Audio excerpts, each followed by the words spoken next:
Hi and welcome back. In this video, I want to go over how metering works on the Studio Live board.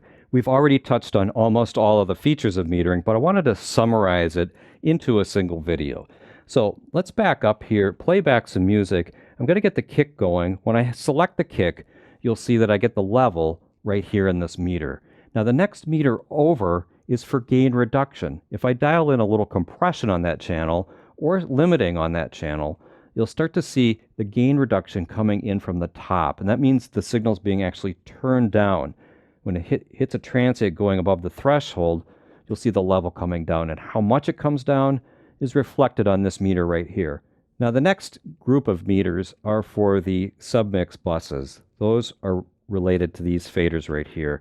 That topic we'll cover in a later video, a little bit later on in this series, but for now we won't cover that. And as I showed you before, this is the main output meters. So if I play back and set up a mix, one thing I wanted to show you is that this comes after this fader. The input meter is not dependent on the position of the fader for the channel. If I turn this down, you'll still see the metering because that's the input meter. I'm just going to turn that compressor off because that's input metering we see for the channels. But for the main, it's output metering. So you see as I turn the fader down, that actually turns this down. So this allows you to know if you're overloading your overall output to your main mix. With that, we've covered all of the metering that's up in this area right here. Now, as I showed you before, all of the LEDs on the fat channel and out into this area, these LED bar graphs, can be used as meters.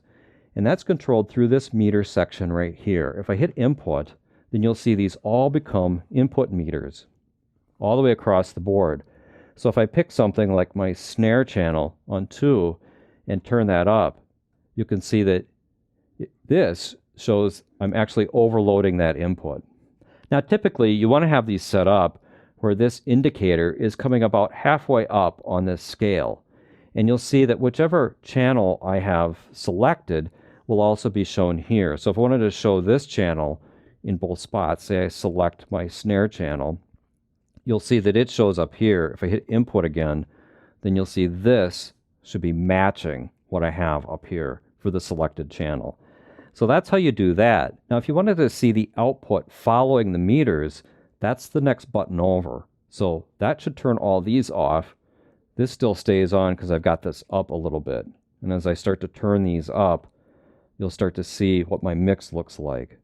So this is really indicates the mix post faders. Now this button labeled GR is for gain reduction. When I turn that on, I will see the effect of compressors and limiters across all of the channels up in the display area here. Now right now I've got no compressors engaged. Let's go back to the kick channel that we were using before and let's turn the compressor back on. When I do that, you can see gain reduction is indicated here. Now if I turn on the full gain reduction view, you'll see that gain reduction is showing up right here. And if you have a lot of the compressors engaged, then you'd start to see that. That's very helpful as you start to work with and learn how the compressors work. Now there's another view for the aux channels. All of the aux outs have metering as well. We'll cover as we get into auxiliary outputs. And then we have fader locate that allows you to restore the position of these faders when you recall a preset, and I'll show you how that works in a separate video as well. And with that, we've covered all of the basic metering on the Studio Live board. Thanks for watching, and I'll see you in the next video.